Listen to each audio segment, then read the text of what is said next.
요한복음 강의를 시작한 지 98회가 되었습니다.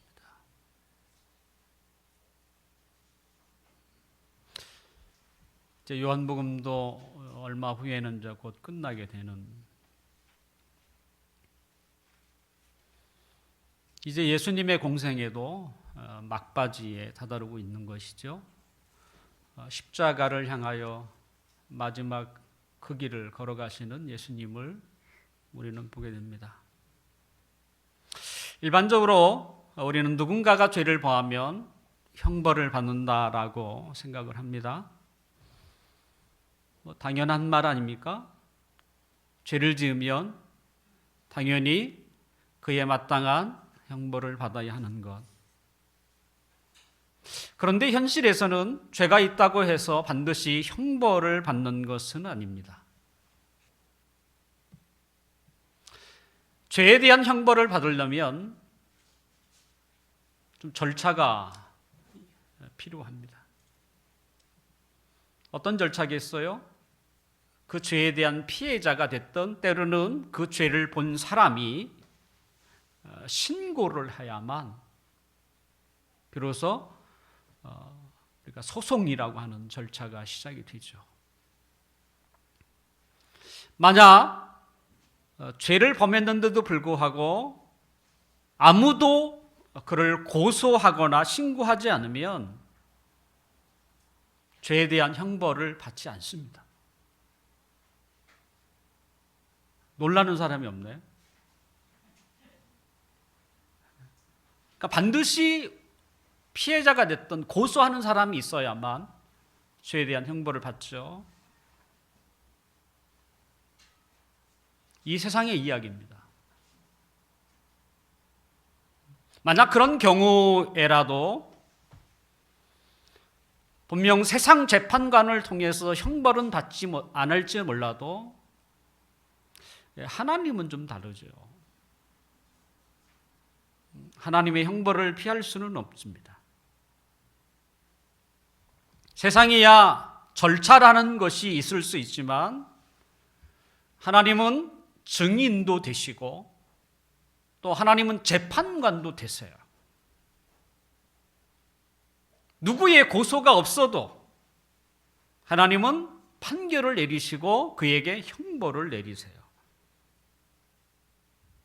또 우리가 기억해야 할 것은 우리가 사람들에게 짓는 죄는 그저 사람에게만 관련되어 있지는 않습니다. 우리가 짓는 모든 죄는 하나님과도 관련이 되어 있어요. 왜냐하면 우리가 짓는 모든 죄는 하나님의 법을 어기는 것이거든요. 하나님의 기준에 벗어나는 거거든요. 이 세상에 법이 있기 전에 이미 하나님은 법을 제정하셨어요. 우리가 너무나 잘 알고 있는 그 대표적인 게 십계명 아닙니까?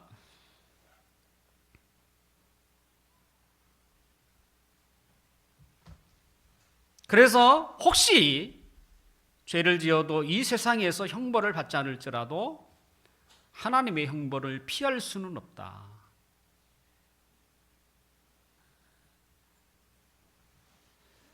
자, 죄를 지어도 형벌을 받지 않는 경우가 있다면 반대는 어떨까요? 죄가 없어도 고소를 받을 수 있습니다. 억울한 일이죠. 때로는 고소 정도가 아니라 형벌을 받는 경우도 있습니다. 억울하게 옥살이했던 사람, 그것도 20년, 30년.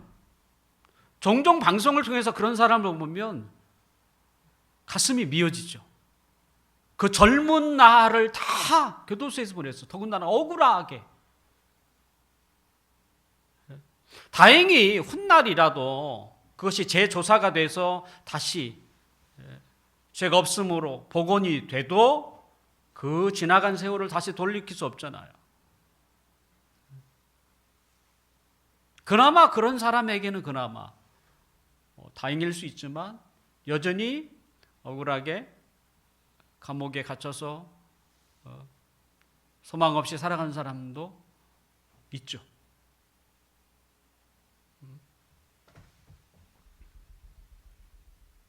우리의 가슴을 미어지게 하는 것은 바로 이런 억울하게 그죠.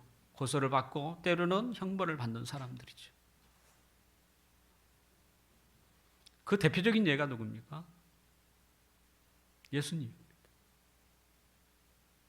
예수님은 죄가 없는데도 불구하고 잡혀가셨고요. 또 신문을 받고 나중에는 억울하게 십자가에 죽게 되십니다. 오늘 우리가 함께 읽은 이 본문은 예수님이 신문을 받는 장면입니다. 이스라엘에서는 죄인에 대한 신문이나 판결은 공개적으로 진행이 되는데 그것이 산헤드린이라고 하는 기구에서 진행이 되었습니다. 우리는 뭐 법원이라든지 그죠? 법원이겠죠. 오늘 본문 13절을 함께 읽어볼까요?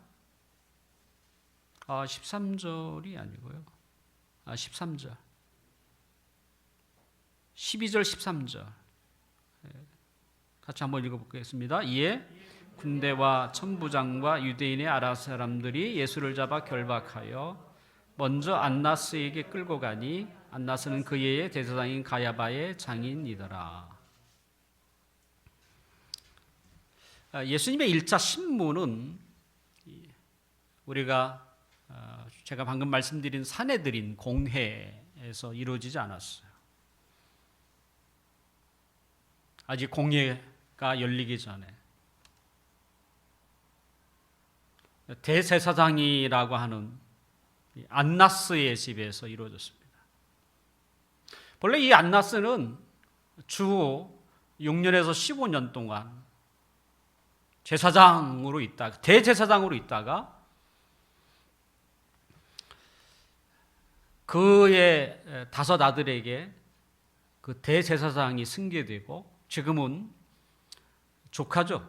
사위가 가야바가 현직 제사장으로 세워져 있었습니다. 그러니까 오랜 세월 동안 일명 제사장의 문중이라고 표현할 수 있는. 그래서 현 대제사장은 가야바지만 오늘 본문에도 이 안나스를 대제사장으로 소개할 만큼 그 실권을 뒤에서 배후에서 다 가지고 있는 사람이라고 말할 수 있죠. 그러다 보니까 산헤드린 공회에서 일명 재판, 법원에 가지 않고 가장 힘 있는 안나스의 집으로 먼저 끌고 가서 그를 먼저 신문하는 것이죠.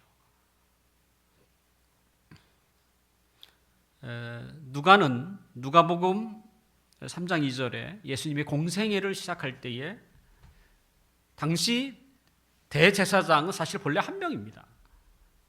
그런데 안나스와 가야바가 대제사장으로 있을 때 이렇게 소개를 하고 있어요. 그러니까 한마디로 두 사람이 대제사장 일을 하고 있는. 예수님은 스스로 잡히셨습니다. 그리고 신문을 받게 됐죠. 이 복음서에서는 예수님이 3번 신문을 받는 장면이 소개되고 있는데 오늘은 안나스라고 하는 사람에게 신문을 받고 그 다음에는 산헤드린 공회, 정식이죠. 정식 산헤드린 공회에서 신문을 받고 마지막에는 빌라도, 로마의 총독 빌라도 앞에서 신문을 받게 됩니다. 오늘 우리가 함께 읽은 내용은 신문을 받으시는 예수님의 모습이에요, 사실은. 이 예수님의 모습에서 우리가 무엇을 보고 느낄 수 있는가? 예수님은 어떻게 신문을 받으셨는가? 그리고 그것이 우리에게 주는 의미는 어떤 의미가 있을까? 우리가 오늘 말씀을 들으면서 깊이 생각해야 할 질문이라고 말씀을 드릴 수 있습니다. 대제사장은 어떻게 됐든 예수님을 잡아왔고, 그리고 예수님에게 혐의가 있음을 어떻게 됐든 만들어내야 했습니다. 더군다나 그들이 판결을 내릴 수 있는 것은 교회를 나가는 걸 출교라고 하는 것이고, 때로는 고통을 좀 강화하는 것, 이 정도예요. 당시 이스라엘을 로마가 이렇게 식민지하고 있었기 때문에 사람을 죽이는 일은 이스라엘 자체적으로 할 수가 없었어요. 반드시 로마 총독의 허락을 받아야 했습니다. 그런데 이 종교 지도자들은 어떻게든 예수님을 죽이기로 이미 사전에 결정을 내렸어요. 이제는 로마의 총독 빌라도에게 예수님이 마땅히 죽어야 할 제목이 그분은 죽어야 한다, 이런 명분을 어떻게든 만들어내야 하는 것이지요. 근데 그 명분을 찾는 것도 쉽지 않아요. 왜냐하면 예수님은 흠이 별로 없으세요.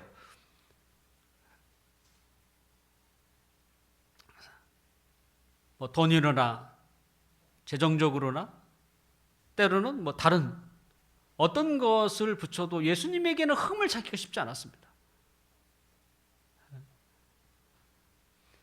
종교 지도자들은 그전에도 예수님의 흠을 찾으려고 예수님의 말씀을 전하는 그 자리에 멀리서 지켜보기도 하고 그러기도 했지만 아무리 보아도 예수님에게는 흠이 없었어요. 어디서 흠을 찾아야 합니까? 예수님의 가르침, 그리고 예수님의 제자들에게 찾으려고 하는 것이죠. 그리고 그걸 가지고 추궁하는 거예요. 조사를 하는 거예요. 신문을 하는 것입니다. 혹시 여러분은 경찰서에 가서 이렇게 신문을 받아본 적이 있습니까? 저는 예전에 한 번 있었습니다. 교통사고 때문에 경찰 조사를 한번 받는, 조사만 받고 풀려났습니다만 어떻게 됐든 그와 같은 일이 있었어요. 그런데 우리 일반인들에게 경찰서를 방문하는 일, 더군다나 조사를 받는 일은 기분이 좋을 리가 없죠. 일단 마음의 부담도 가고 또 조사를 받는다는 것 심적인 압박이 크죠. 그래서 두려운 마음을 갖게 되는 것이죠. 그래서 요즘에는 유튜브에 혹시 경찰 조사를 받으면 이렇게 진술하면 절대 안 됩니다, 이런 주제에서부터 다양한 주제로 이 변호사들이 올린 글들이 굉장히 많습니다. 영상들이 많아요. 왜냐하면 경찰서를 방문해서 이렇게 두려운 마음을 갖고 갖게 되면 자기가 도대체 무슨 말을 하고 있는지도 모를 그런 경우도 있거든요. 떨리고 그래서. 근데 그게 나중에는 자신에게 불리하게 작용할 수 있기 때문에 경찰서 가거든 두 눈을 크게 뜨고 함부로 말해서는 안 된다, 이런 동영상이 유튜브에 올라와 있습니다. 예수님은 하나님의 아들이지만 조사를 받는 과정에서 그 많은 사람들이 그를 두렵게 했겠죠. 공포스럽게 하고. 예수님의 심정도 약간은 떨림이 있을 거라고 생각이 됩니다. 더군다나 지금 예수님이 신문을 받는 장면은요, 예수님의 3년이라는 공생애 속에서 일명 어둠의 시간이 시작되는 시간이에요. 그동안에는 예수님에겐 낮의 시간이었어요. 낮의 시간이라는 게 뭐냐면 예수님도 그런 표현을 쓰셨습니다만 예수님이 하고 싶은 일을 마음껏 할 수 있는 시간이에요. 우리가 낮에 일을 하는 것처럼 그렇게 표현하셨어요. 이제는 예수님에게 어떤 밤에, 때로는 흑암의 시간이 시작이 됐어요. 이제는 자신이 마음대로 할 수 있는 일이 없었어요. 이들에게 잡혀갈 때부터 이제는 이들의 손에 예수님이 어떻게 끌려갈 수밖에 없는 악이 활개를 치는 시간이죠. 분명 예수님을 잡아간 사람들은 종교 지도자들이지만 종교 지도자들의 그들의 마음을 막 움직였던 게 누구겠어요? 마귀예요, 사단이에요. 사단은 수천 년 동안 하나님이 약속하신 그 메시아가 오기를 기다렸어요. 그리고 그 메시아가 오면 반드시 그를 어떻게든 죽여야 하겠다. 그리고 그들 앞에 예수님이 나타났고 이제 사탄은 어떻게 됐든 예수님을 죽이려고 발악을 하고 있는 거죠. 그런데 어떻게? 사단도 어떻게 합니까? 사람을 써요. 사단 홀로 일할 수 있는 게 아니잖아요. 사람을 선동해야 되잖아요. 사람을 이용해서 일을 해야 되잖아요. 그들이 누구냐? 종교 지도자들이었다라는 것이죠. 그들 중에도 오늘 본문의 대제사장이라고 소개하는 안나스 또는 가야바, 더 나아가서 산에 들인 공예원들에 이르기까지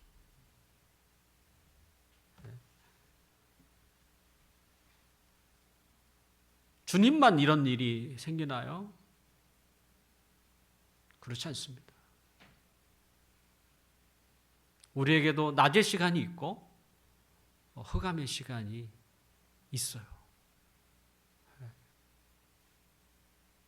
늘 평화스럽게 우리가 마음껏 하고 싶은 대로 할 수 있는 그런 경우가 있지만 그렇지 않은 경우도 있어요.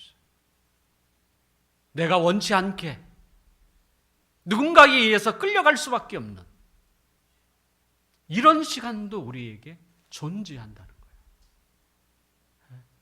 때로는 억울하게, 나는 아무 죄도 없는데 억울하게 조사를 받고 때로는 억울하게 판결을 받아서 교도소에 들어간다고 생각해 보세요. 내 의지랑 전혀 상관없잖아요. 누군가에 의해서 끌려갔잖아요. 그리고 내 마음대로 나올 수도 없는 거 아니에요. 한마디로 밤의 시간, 흑암의 시간. 지금 예수님이 그런 상태예요.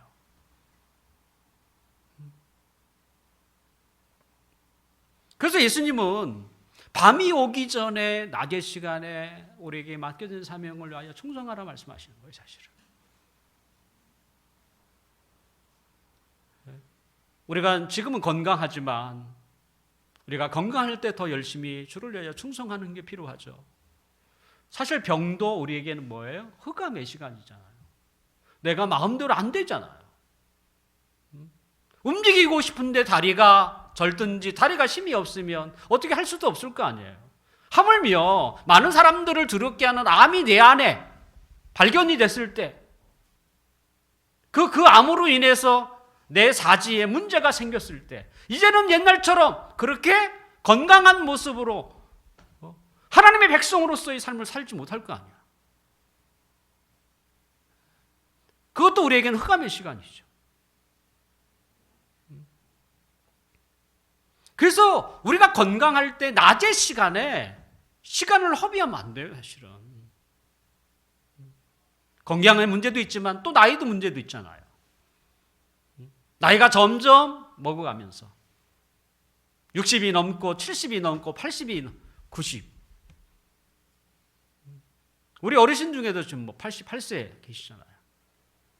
나이를 먹으면 그것도 마음대로 안 돼요. 마음은 이런데 그게 안 돼요, 또 몸이.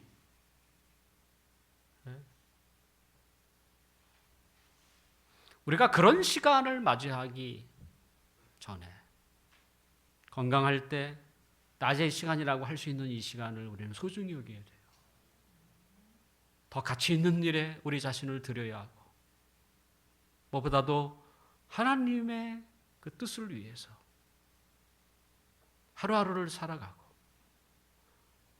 아까 우리가 암송했던 구절처럼 너의 착한 행실을 보고 하늘에 계신 아버지께 영광을 돌리게 하라라고 하는 것처럼 건강할 때, 젊을 때 더 하나님을 위해서 일해서 하나님께 영광이 되는 삶을 살아가는 우리 모두가 되시기를 주님의 이름으로 축원합니다. 예수님은 지금 신문을 받고 계세요. 얼마나 두려울까요? 그런데 예수님의 모습을 보면 당당함이 그분에게 있어요. 오늘 본문 20절과 21절을 함께 읽어볼까요? 시작. 예수께서 대답하시되 내가 드러내놓고 세상에 말하였노라. 모든 유대인들이 모이는 회당과 성전에서 항상 가르쳤고 은밀하게는 아무것도 말하지 아니하였거늘 어찌하여 내게 묻느냐. 내가 무슨 말을 하였는지 들은 자들에게 물어보라. 그들이 내가 하던 말을 아느니라. 이 안나스 대제사장이라고 불리는 이 사람이 예수님을 신문하세요. 예수님이 제자들에게 사람들에게 가르쳤던 교훈 속에서 뭔가 좀 죄가 될 만한 것을 찾으려고 꼬투리를 잡으려고 하는 거예요. 그런데 예수님은 방금 우리가 읽은 것처럼 나는 은밀하게 가르친 적이 없다. 다 공개적으로 설령 제자들에게 가르쳤던 내용이라고 할지라도 그것과 공개적으로 많은 사람들이 가르쳤던 것과 크게 다르지 않다라고 말씀을 하세요. 만약 예수님이 은밀하게 제자들에게만 일을 꾸미고 가르쳤다면 대제사장이 파놓은 함정에 아마 빠지지 않았을 것이에요.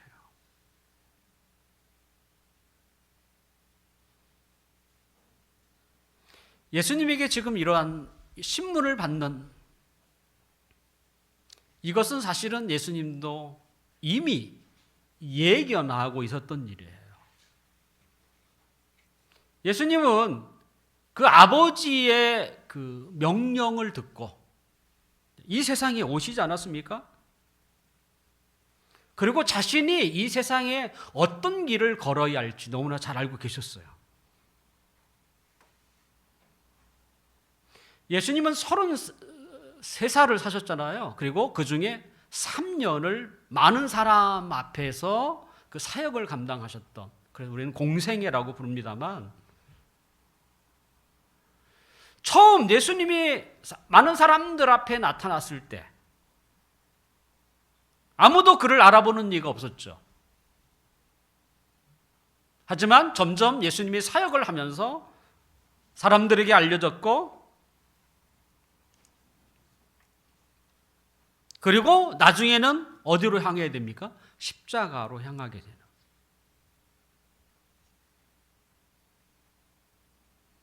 예수님이 3년 동안의 공생애 속에 이제는 마지막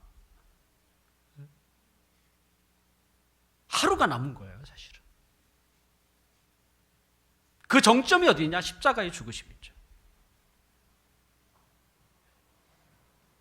예수님은 자신이 어떠한 길을 걸어야 할지 이미 아셨고 그 길로 들어가셨어요. 그들이 파놓은 함정에 예수님은 스스로 들어가셨어요. 왜냐? 왜 그래요? 예수님이 걸어가야 할 길이 있기 때문에 그렇습니다. 예수님이 이들에게 붙잡히기 전에 예수님은 그래도 인기 있는 분이었어요. 사람들에게 환호를 받는 사람이었어요. 하지만 지금부터는 이제 예수님은 혼자입니다. 홀로 그 길을 걸어가셔야 해요. 지금까지 예수님의 든든한 후원자였던 하나님 아버지도 이제는 적극적으로 나설 수가 없어요. 단지 뒤에서 든든한 후원자 역할만 할 수밖에 없는 상황이죠.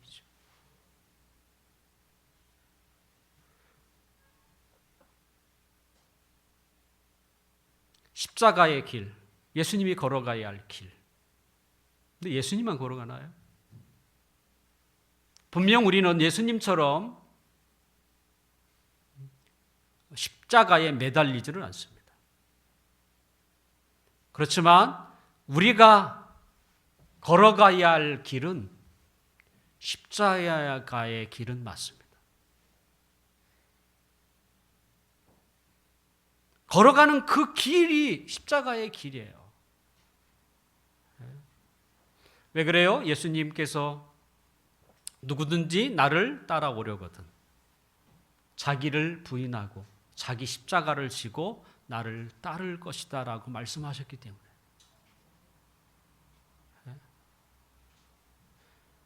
예수님은 실제 십자가의 길을 걸어가셨고 십자가를 내서 삶을 마감하시는 십자가에 죽으셨던 길을 가셨지만 그 예수님의 그 삶을 따라가려고 한다면 나도 예수님처럼 그렇게 살고 싶어 라고 하는 사람이 있다면 그도 십자가의 길을 가야 한다는 거예요. 사실 이것은 예수 믿는 모든 사람들에게 예수님이 초대하는 거였어요. 예수님을 믿고 가는 길은요, 하나님의 뜻이라는 사명을 가지고 가는 길입니다.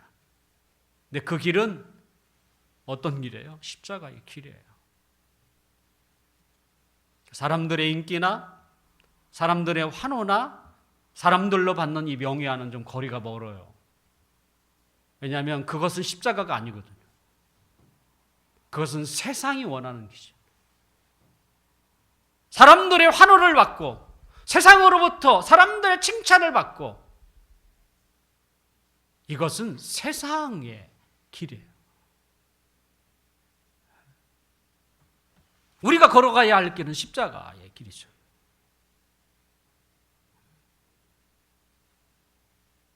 주님을 따르겠다고 하면서 십자가의 길을 가지 않을 수는 없습니다. 만약에 주님의 제자라고 스스로 생각하지만 세상의 화려함과 명성과 성공에 걸맞는 길이라면 그 길은 주님을 따르는 길이 아니에요. 그럴 리가 없어요. 주님을 의지하고 주님을 믿고 따라가는 삶은 그렇게 인기 있는 삶이 아니에요. 사람들이 부러워하는 삶이 아니에요. 그렇기 때문에 그것이 십자가의 길인 거예요.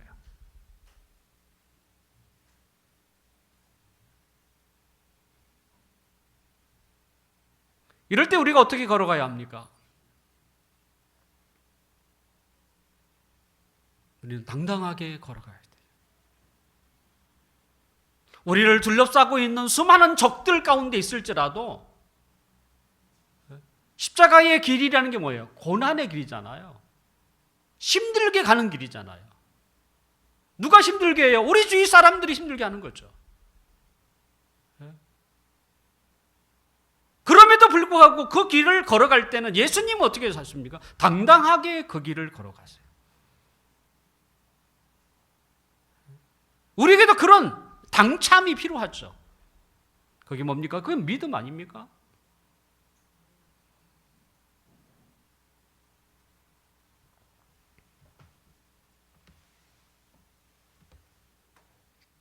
주님이 걸어가셨던 그 길, 우리도 그 길을 걸어가야 하는 것이죠.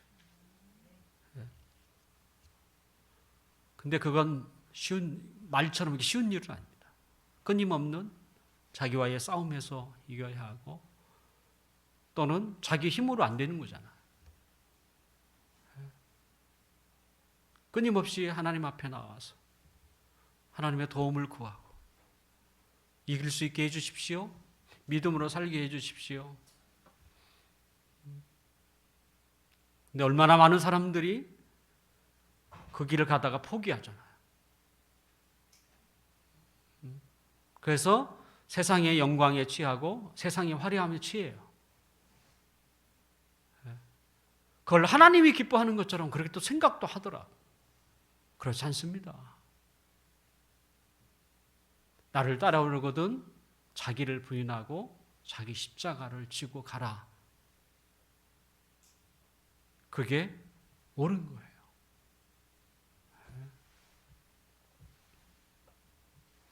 예수님은 이런 대제사장의 그 힘 아래서 신문을 받으면서 그분은 당당하셨어요. 당당한 그에게 돌아오는 것은 뭐였겠어요? 매몰차게 자기를 때리는 손찌검이었어요.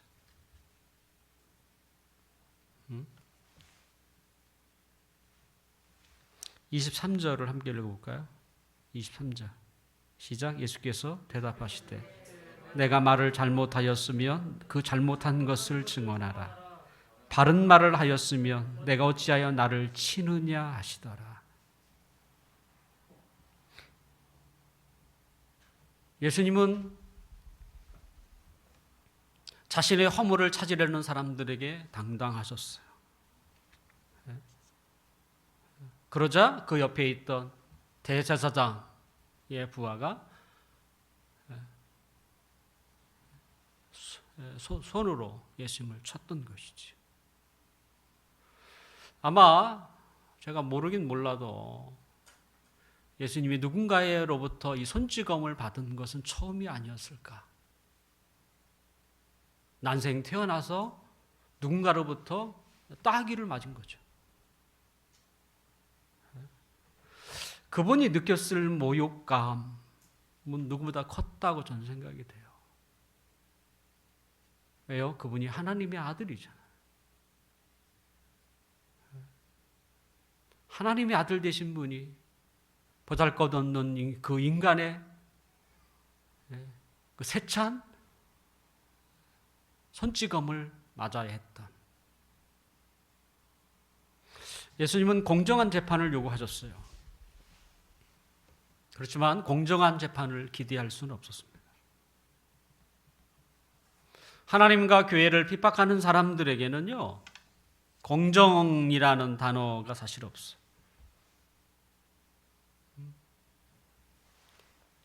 이 시대의 사람들에게 교회는, 그리고 예수 믿는 사람들은 어떻게 그들에게 비춰질까? 혹시 이런 생각 해본 적이 있나요? 세상 사람들은 예수 믿는 우리를 어떻게 바라보고 있을까? 어떻게 생각하고 있을까? 아마 그들은, 저들은 진리만을 내세우는 아주 고리타분한 사람들이야.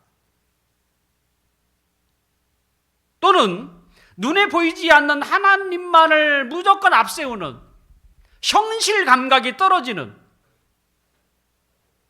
정상적이지 않는 사람들, 이렇게 보지 않을까요?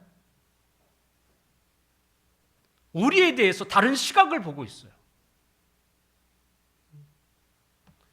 그런 그들이 우리에게 공정이라고 하는, 공정으로 우리를 대하게 했습니까? 예수님도 공정한 재판을 예수님은 기대하셨지만 그들은 공정한 재판을 할 의도가 전혀 없었어요.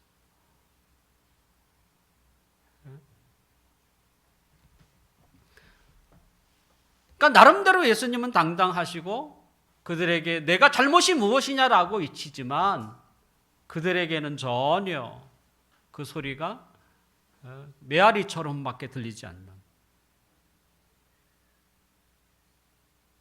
이런 상황 속에서 하늘에 계신 아버지는 뭐 하고 계세요?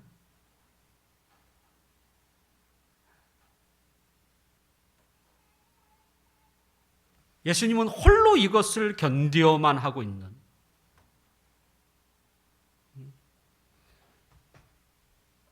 왜 홀로 이 길을 걸어가야 합니까?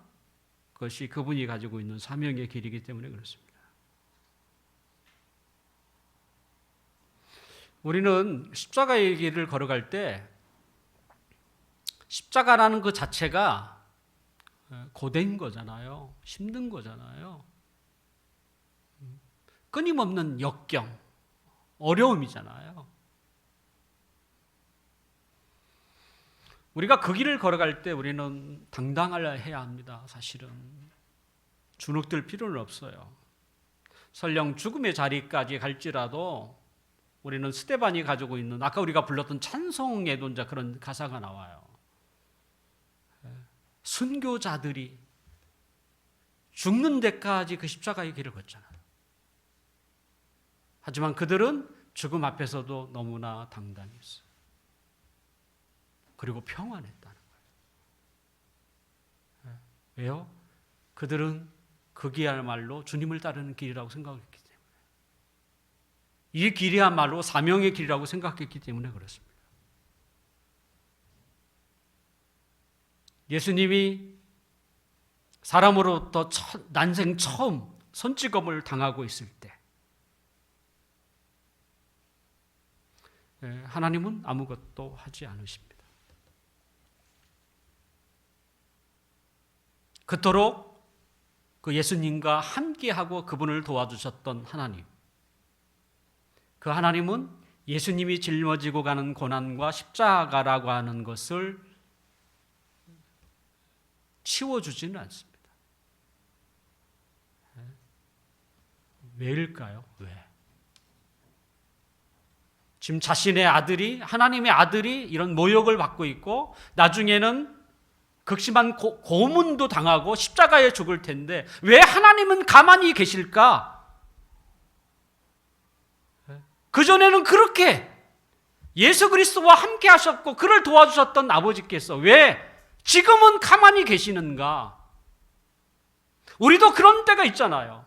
주님의 우리 앞에 있는 그 십자가를 걸을 때 하나님이 너무 침묵하는 것처럼 들리는 경우, 그렇게 느끼는 경우가 얼마나 있습니까? 도대체 아무리 소리쳐도 하나님께서 과연 나의 기도에 귀를 기울이시기는 하는지라고 생각할 만큼 지금 예수님의 상황이 그렇습니다. 이제 시작이긴 하지만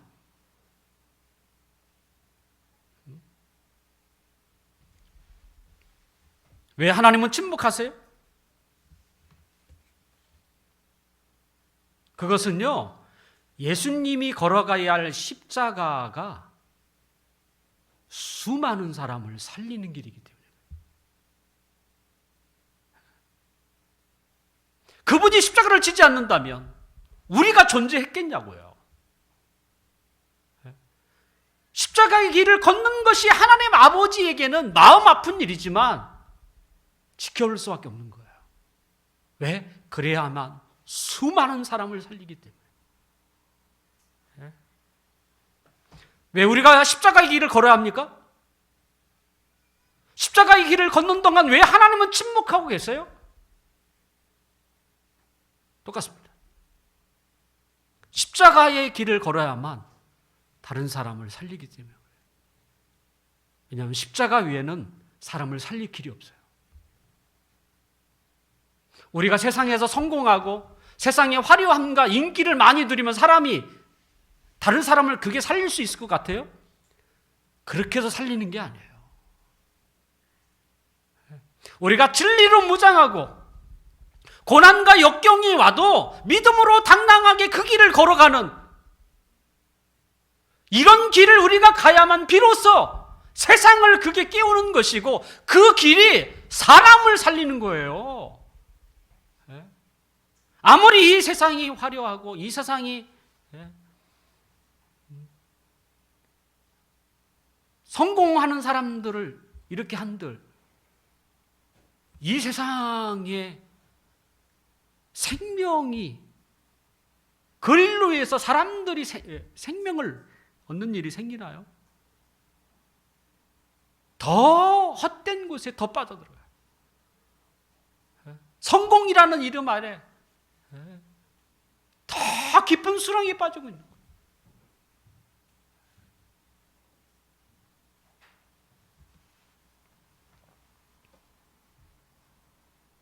우리는 각오하고 가야 합니다. 반대한다는 것을 알고 가야 합니다. 우리를 변화시켰던 복음에 사람들이 아무런 반응을 보이지 않아도 우리 실망하지 마십시오. 우리가 이 우방을 위해서 얼마나 많은 기도를 드렸습니까?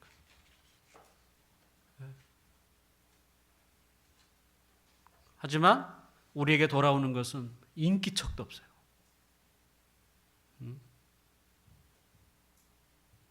그렇다고 해서 우리는 주저앉을 필요는 없습니다.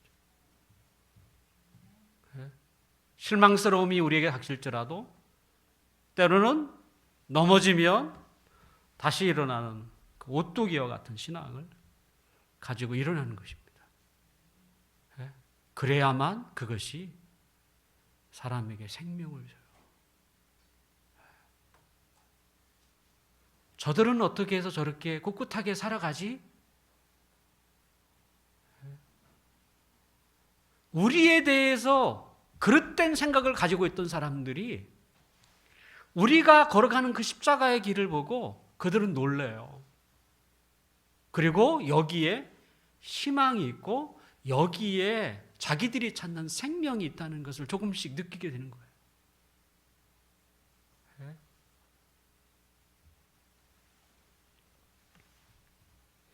예수님이 가신 길은 우리가 따라가야 할 길이어야 합니다. 그것만이 사람을 살리는 길이기 때문에. 분명 그 어려운 일 앞에 절망하는 것은 믿음이 아닙니다. 그 정도 갖고는 세상을 깨우질 못해요. 왜? 세상도 똑같으니까. 하지만 어떠한 어려움이 와도 하나님을 믿는 믿음으로 그것을 굳건하게 견디어 갈 때 그것이 세상의 생명이 되고 세상의 소망이 됩니다. 저는 이런 시각으로 우리 교회를 바라봤으면 좋겠고 여러분의 삶을 그렇게 봤으면 좋겠어요. 도리어 어려움이 나에게 찾아와라 라고 도리어 소리칠 만큼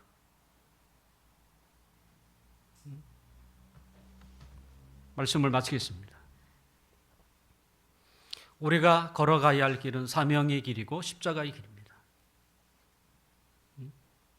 그 길은 믿음 없이는 걸어갈 수 있는 길이 아니에요.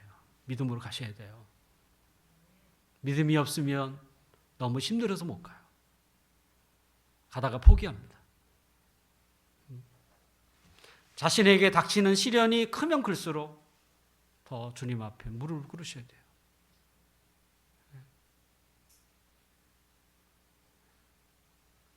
그러면 하나님이